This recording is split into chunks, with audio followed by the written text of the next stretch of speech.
La infraestructura puede definirse de diferentes maneras.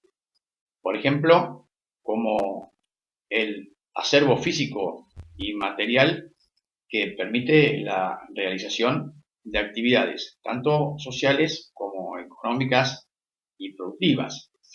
O también ser considerada como aquel conjunto de elementos que no solamente posibilitan, sino que también potencian el funcionamiento de las organizaciones o actividades y está constituido por construcciones o instalaciones de carácter artificial que pueden ubicarse al mismo nivel del suelo, como por ejemplo la Ruta Nacional número 3, que va desde Buenos Aires hasta el sur del país.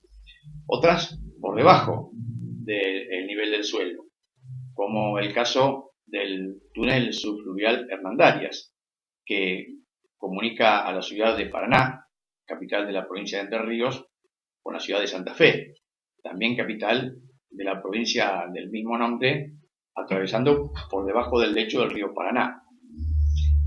También hay infraestructuras que se ubican por encima del nivel del suelo, como una cantidad considerable de puentes carreteros y ferroviarios dentro del territorio nacional.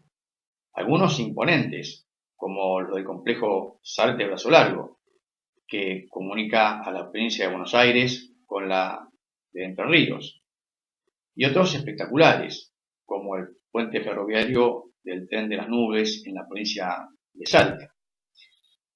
Es importante recordar que para la realización de las actividades terciarias o servicios, las infraestructuras muchas veces son altamente necesarias y en ciertos casos absolutamente imprescindibles. Es decir, que sin ellas no se puede brindar el servicio. A los efectos del estudio y la identificación se la separa, por un lado, la infraestructura social y por el otro, la infraestructura productiva. Hablando de la infraestructura social, podemos decir que estas construcciones o instalaciones artificiales tienen como objetivo hacer más saludable y confortable la vida de las personas, en términos individuales, familiares o de los diferentes grupos que constituyen una sociedad.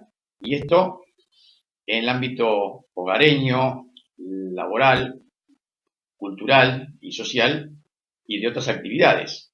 Y los ejemplos más característicos son los hospitales, los edificios escolares, los complejos habitacionales, el pavimento de las calles, las redes para la provisión de servicios como agua potable, cloacas, gas natural, también las columnas y el tendido de cables para el servicio de la electricidad.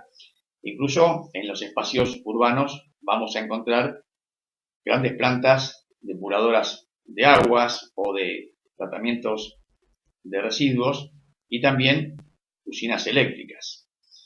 En cuanto a la infraestructura productiva, además de su funcionalidad para las actividades, movilizan a la economía y el trabajo. Y entre sus muchos ejemplos podemos destacar a los puertos marítimos y fluviales, con sus muelles, dársenas y otras instalaciones, las autopistas, rutas nacionales y provinciales, las vías y estaciones del ferrocarril, las grandes antenas satelitales, los oleoductos, gasoductos, represas hidroeléctricas, plantas de energía atómica o nuclear. Incluso en los espacios rurales vamos a encontrar diques, embalses, canales de riego, elevadores de granos, silos y grandes galpones apropiados para las producciones agropecuarias.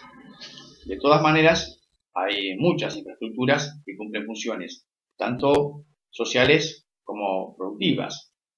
Tal el ejemplo de las autopistas, rutas, vías y estaciones de ferrocarril que permiten, por un lado, el transporte de pasajeros y simultáneamente el transporte de cargas. Lo mismo que las grandes antenas satelitales para las comunicaciones, las redes de servicios que abastecen a las personas, familias y también a las empresas de agua potable, gas natural, electricidad y así podemos mencionar otros ejemplos.